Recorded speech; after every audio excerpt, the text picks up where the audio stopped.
m'avait déjà montré le chemin, avant même que j'apprenne à parler. On avait déjà choisi les mots que je devais dire, avant même que je sache qui j'étais. On savait déjà qui je devais devenir. Je suis arrivé dans un monde qui avait déjà écrit ses règles, des lignes bien droites, des chemins bien tracés.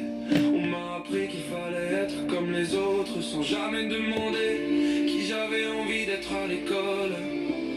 Il fallait entrer dans les cases dans la vie, il fallait entrer dans les cases, même nos rêves devaient entrer dans les cases. Alors j'ai essayé comme tout le monde, j'ai changé ma façon de parler, ma façon de penser, ma façon de sourire, juste pour qu'on me dise enfin tu es normal. Mais plus je ressemblais aux autres, plus je m'éloignais de moi. Et un jour,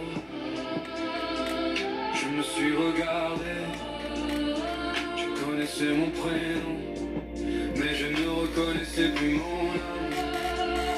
Avant même de parler, on avait déjà choisi ma place. Avant même de rêver, on avait déjà dessiné ma route. Mais si je suis né différent, ce n'était peut-être pas une erreur. C'était peut-être ma plus grande force.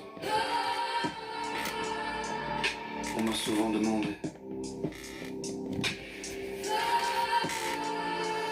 pourquoi tu ne penses pas comme tout le monde.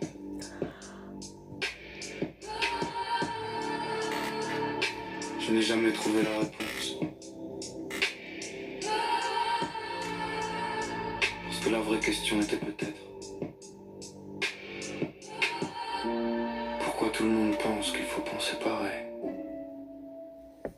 Je m'appelle Jean-Baptiste, et cette histoire n'est pas celle de Jean-Baptiste, c'est celle